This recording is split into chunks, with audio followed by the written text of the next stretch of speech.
For Wall Street Media, this is Nikki. I'm here with Doug, and we'll help you make money in the stock market with information you can't find anywhere else. Hey guys, this is a super important one. Rich Gordon is one of the most respected guys on Wall Street about fixed income in the market. He's their fixed income market strategist, and he's talking about the Fannie Mae and Freddie Mac stuff. What's he say, Nikki?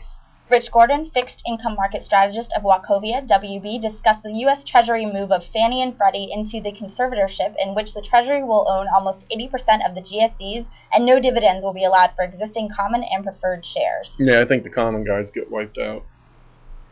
In a move that was widely anticipated, the U.S. Treasury Department placed Fannie Mae and Freddie Mac into conservatorship over the weekend, under the direct supervision and control of the FHFA. There were four key parts to the action. First, the government said that it would provide up to $100 billion of preferred stock to each company at an interest rate of 10%. In exchange for this support, the Treasury will own almost 80% of the GSE's equity going forward.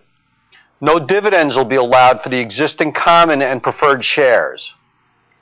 Second, there'll be a new liquidity backstop for the GSEs and federal home loan banks to fund their mortgages. This should significantly reduce the rollover risk that the GSEs were facing on their maturing obligations. Third, the GSEs will be permitted to modestly increase the sizes of their retained portfolios until the end of 2009. After that, they'll have to sequentially reduce those portfolios by about 10% of the outstandings per year until the size of the portfolios is less than $250 billion. Most of that reduction should happen through natural runoff. The government will also set up a facility to purchase GSE-backed MBS until the end of 2009.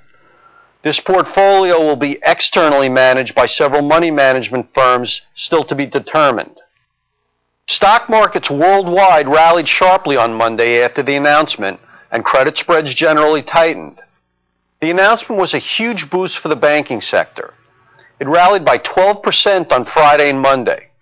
The ultimate resolution and structure of the GSEs has been left for the next presidential administration to work out, but given what we know so far, here are some thoughts and analysis about the implications of these actions. As far as the valuations of the various GSE-related securities outstanding, the key is the placement of the layer of new preferred stock in the capital structure.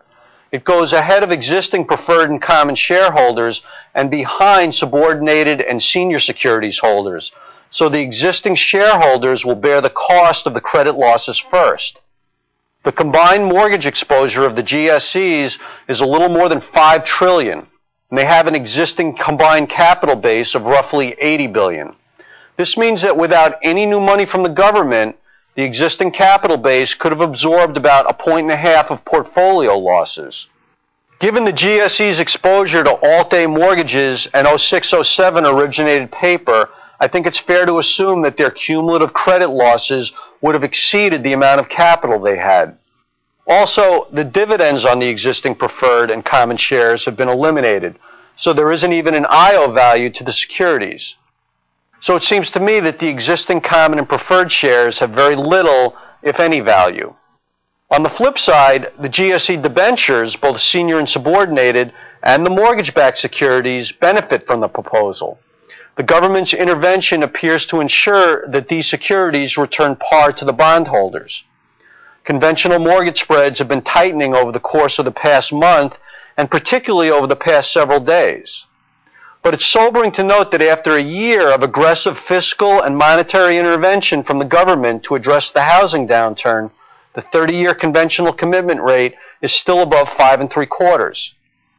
The top level of management at the GSEs has been removed, and just like it is with any company that has a change of control, it remains to be seen whether turnover and further management changes disrupt the operations of the GSEs. Another potential concern is that a number of regional and smaller banks hold GSE preferred stock either outright or in the collateral pools of trust CDOs. Assuming the preferred stock loses value from the government's action, the banks that are holding the stock would have to mark it lower, which would decrease their capital. We don't think that these write-downs are going to have a broad economic effect, particularly with the largest banks, The benefit from the credit support for the GSE senior debt far outweighs any losses they would take on their preferred stock holdings. But for those smaller banks that are overexposed to GSE preferreds, Treasury Secretary Paulson said they should contact their regulators so that they can work on capital restoration plans and other corrective actions. After the repair period, which currently looks like it will last until the end of 2009, it's unclear what form the GSEs will take going forward.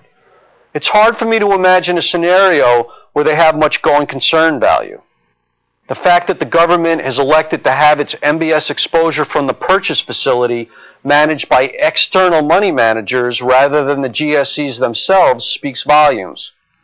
The GSEs combined a mortgage guarantee business with what really is, for all intents and purposes, a hedge fund. That hedge fund increased the returns for equity holders. Going forward, I think that the guarantee business remains and the hedge fund runs off and is delevered. The government share of the mortgage market will remain very high over the next several years in order to support the stabilization and consolidation of the housing and mortgage markets and the regeneration of banks' capital bases. After that, the government share of the mortgage market should decrease as banks and other finance companies step in. There will be a broad spectrum of mortgages that are subject to risk-based pricing, and credit curves will need to be steep in order to provide the necessary economic incentive for investors. I think the government's actions were both necessary and overdue, and the consensus opinion is that it removes some of the worst-case economic scenarios that could have transpired without the effective nationalization of the U.S. mortgage industry. However, the macro environment is still very challenging, and it seems unlikely that investors will feel they now have a green light to resume aggressive risk-taking activities. Friday's employment report showed the 8th straight month of net declines in non-farm payrolls, and the unemployment rate spiked to 6.1%. These readings are consistent with a recessionary environment.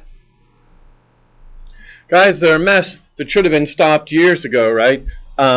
But they didn't, and you just heard one of the smartest, most ethical, respected guys from Wall Street give you a wrap-up. We have Rich Gordon exclusively, and we love him, and we think you should listen to him and pay attention to what he says. I love him. He's my favorite. Yeah? Yep. I thought I was your favorite. Besides you. Boo, Rich Gordon. Boo, Rich Gordon. And Mike German is my third. Was it? Okay, good. We're here every day at Wall Street Media. You can find us directly at WSMCO.com. Thanks.